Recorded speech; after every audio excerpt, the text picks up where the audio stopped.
Thank you sir. Election शांति से निपट गया सर। वंडरफुल। मुझे तो यकीन ही नहीं होता कि सब इतनी आसानी से हो गया। आप क्या सोचते थे आप जो चाहेंगे वही होगा? उनके पास आपकी तरह सपोर्ट नहीं है, प्रचार करने के लिए साधन भी नहीं है, वो आपके सामने टिक नहीं पाएंगे। और वो लड़का, उसने जनता से कहा आप लोगों को ही मेरी मदद करनी पड़ेगी। आपको एक राज की बात बताऊं, आपके अंदर अहंकार है।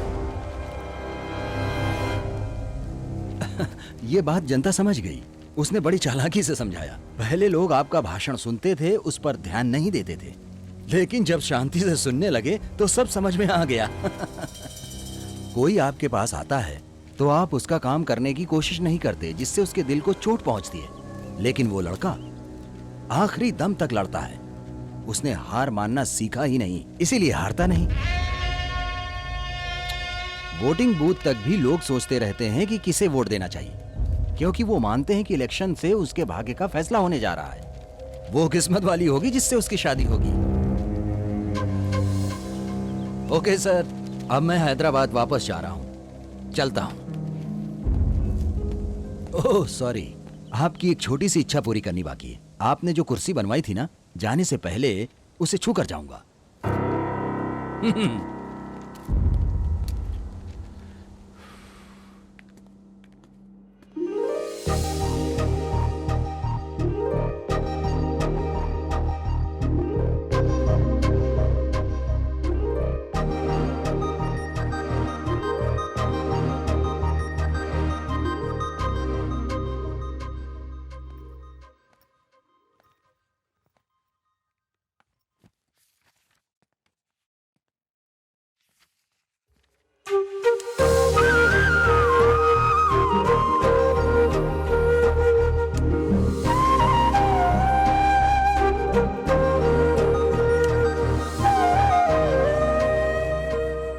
क्या बात है, चुनाव के बाद तुम्हारे घर वालों का फ्यूज उड़ गया। और कब तक टालती रहोगी? डर के सबसे छुपाती रहोगी। इसीलिए डिसाइड कर लिया है, मैं बैंगलोर जा रहा हूँ। ऐसे अचानक क्यों जा रहे हो? करने चाहिए, कुछ काम अचानक भी करने चाहिए। ठीक है, पर कब जा रहे हो? सोचा था 2-3 दिन बाद जाऊंगा, अब शायद 2-3 घंटे में ही निकलना होगा।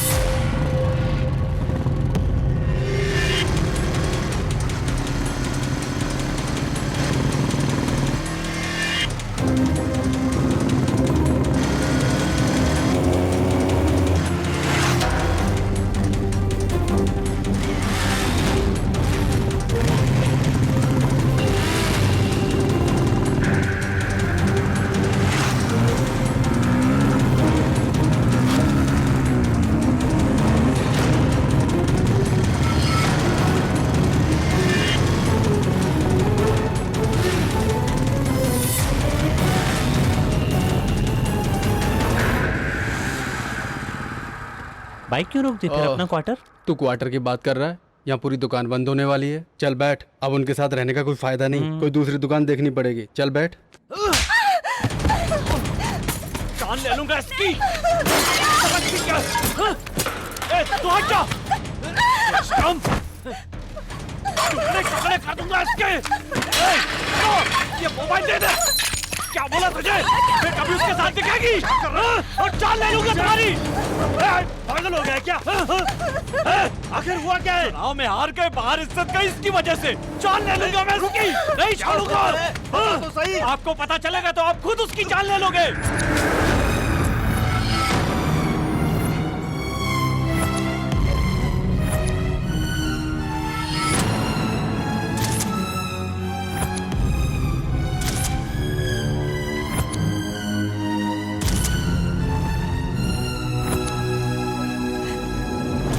जबरदस्ती कुछ हासिल नहीं होने वाला।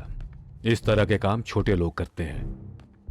इस मामले को खत्म करना जरूरी है, दुनिया के किसी भी कोने में हो। पर अब पहले जैसी बात नहीं रही। हमें खुद को बचाकर चलना होगा, नहीं तो पहले यहां कुछ भी करते तो हमारे ऊपर आंच नहीं आती, लेकिन अब यहां नहीं, कहीं दूर। हम पब्लिक की नजर में होंगे तब। दो काम एक साथ होंगे, एक शुभ एक अशुभ। देखते हैं इस बार वो कैसे बचता है और कौन बचाता है। कितनी देर इंटरव्यू चलेगा? 1 घंटा चलेगा क्या? शराफत दिखाओगे तो फालतू के सवाल करके दिमाग खराब कर देंगे।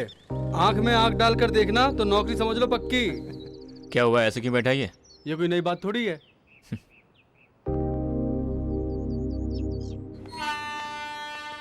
नमस्ते साहब। नमस्कार महेश जी, ठीक तो है ना? ठीक हूँ साहब। है सब लोग चढ़ गए क्या? चढ़ गए सर, आप चलिए ना।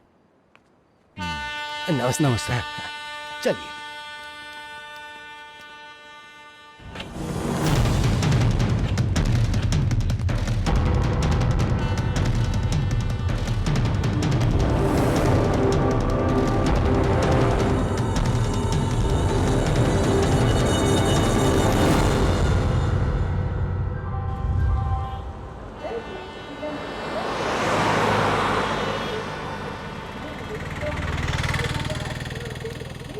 मोनू सीधे।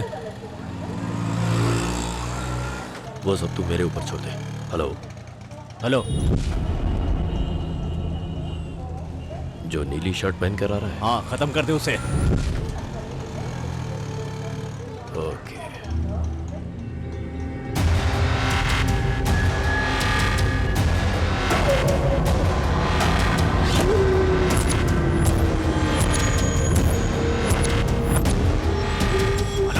वो किसी भी हालत में बचना नहीं चाहिए। ठीक है, सुना? मैं देख लूँ। खत्म कर दो उसे। हाँ ठीक है। Hello hello hello. मैंने कहा ना, मुझ पर छोड़ दीजिए। ठीक है, रखता हूँ। कहाँ हो? हैदराबाद में इंटरव्यू के लिए। इंटरव्यू कब है? कल है सर। इंटरव्यू देने के बाद मेरे घर आ जाना। पक्का होऊंगा सर। चेयरमैन की बेटी कैसी है? I know my boy, I know everything. Anyway, wish you all the best. Thank you sir.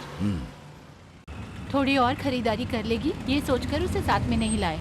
क्या करें, अचानक एंगेजमेंट तय कर दी, तैयारी करने का टाइम ही नहीं मिला। ऐसी हालत में उसे साथ में कैसे लाते? ये बच्चे भी ना। तुम ठीक कह रही हो, ये आजकल के बच्चे ना बड़े ही अजीब है। कब क्या करना है इनके समझ में नहीं आता। वो इलेक्शन के टाइम पर ये हार रहे थे और वो बेशरम दांत निकाल के हंस रही थी। कुछ नहीं समझते। मम्मी, पास में ही सानिया मिर्जा रहती है, उसके घर चले ऑटोग्राफ। ऐसे टाइम में सानिया मिर्जा याद आ रही है। एकदम पागल लड़की है। हे, अब तू क्यों उतर रही है? कहाँ जा रही है? क्या हो गया? ये क्या हरकत है? अरे क्यों परेशान हो रही हो? तमाशा क्यों कर रही है? चल गाड़ी में बैठ जा। अचानक देखो तो क्या हो गया? इसको? देखो बेटी, मेरी बात मान, जल्दी से गाड़ी में बैठ जा। चल, मैंने कहा चल। अंदर आओ। जल्दी बैठो। चलने तो दो। सिग्नल ग्रीन हो गया है, आगे रोकता हूँ। अरे ऐसे खड़ी क्या है? चलो क्या?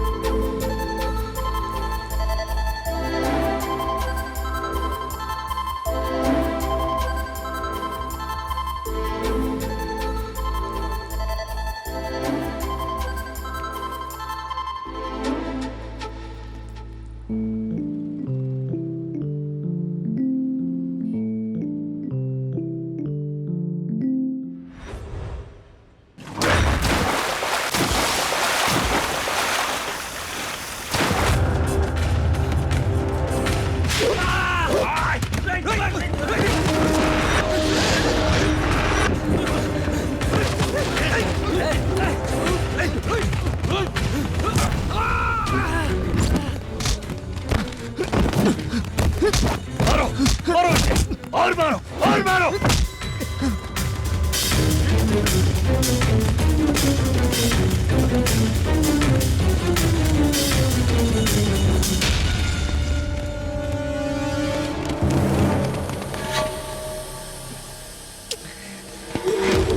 छोड़ो उसे।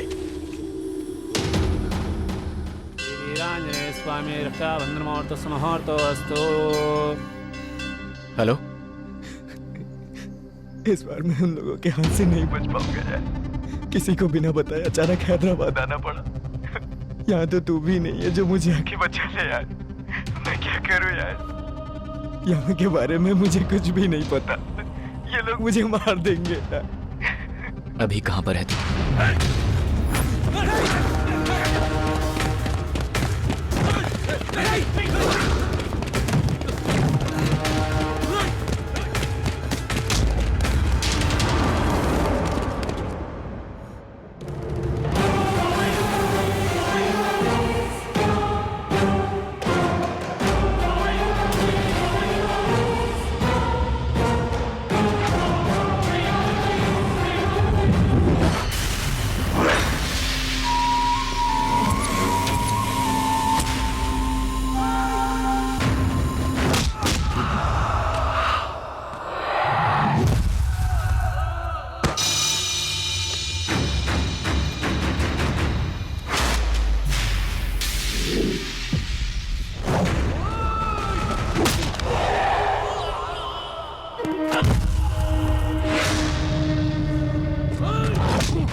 इसने कई लोगों को मारा होगा, तुमने इसे मार दिया, कोई बुरी बात नहीं है। जाओ अपनी जिंदगी संभालो।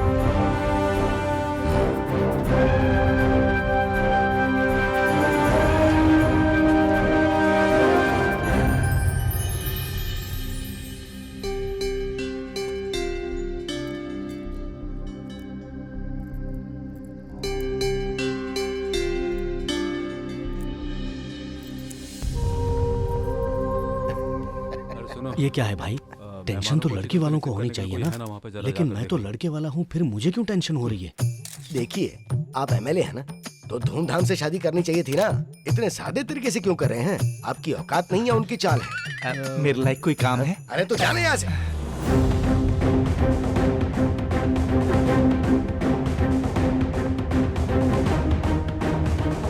मैंने तो सब कर दिया था, इसीलिए मैंने सब तरफ से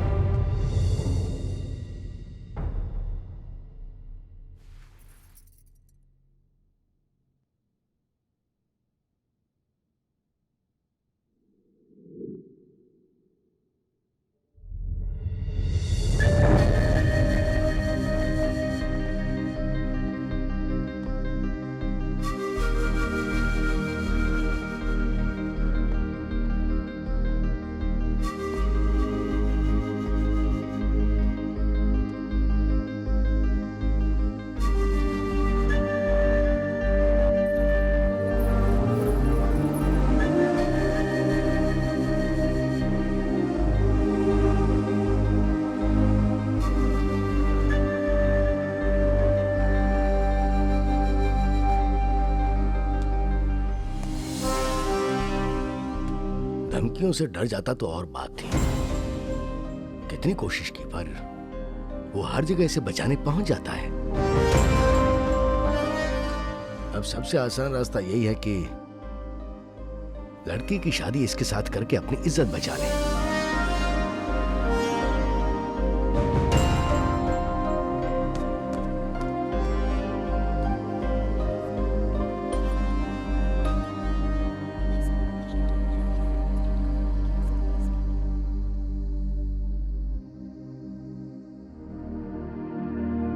जरा इसकी हालत तो देखो। जवान लड़का है ना। देश की जनसंख्या का 70% यूथ है। इतने यूथ दुनिया में और कहीं नहीं है। हमारा देश युवा देश है, तो आपके विचार से युवाओं की सोच कैसी होनी चाहिए? हमारे देश की सबसे बड़ी समस्या गरीबी है सर। अगर इस पर काम किया जाए तो सब ठीक हो सकता है। और दूसरी बड़ी समस्या है शिक्षा। हर कोई पढ़ाई कर सके इसकी व्यवस्था करनी चाहिए। और इन समस्याओं से बढ़कर भी एक और समस्या है sir, low aspiration. Low aspiration is an international crime. अगर आप इसे दिल से निकाल देंगे तो सब ऑटोमेटिक ठीक हो जाएगा। कहाँ से आई तुम्हें इतनी समझ और कहाँ से आई इतनी क्लैरिटी? गाइडेंस फ्रॉम एनीबडी या फिर किसी ने तुम्हें बताया कि ऐसा ही कहना? मेरे पापा एक ऑर्डिनरी मिडिल क्लास फैमिली से थे। वो हफ्ते के 7 दिन काम करते थे, लेकिन ये शर्म की बात नहीं। मैं भी अपने पापा की तरह रात दिन मेहनत करना चाहता हूँ सर।